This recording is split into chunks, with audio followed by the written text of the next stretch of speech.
这一款它是更简单的，它的线条没有编织，就是只有素素的一条，然后中间有一串这种不是圆珠，就是不规则的925纯银的串珠，非常的简单，但是戴起来很简约。那你也可以搭配自己原本的925纯银的饰品佩戴。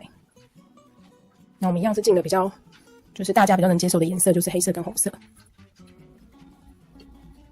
那两个颜色戴起来的感觉就是这样子。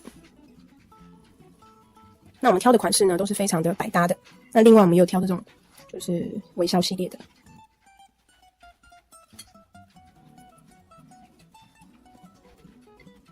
这种的话呢，就是小朋友也可以佩戴，因为它的手围可以到这么大。那小的话，小女生都可以佩戴，戴起来的感觉就是这样。最小呢，它可以调到，应该是连婴儿都可以佩戴，我觉得，因为它看这么小，觉得只要大概2、3岁以上都可以佩戴。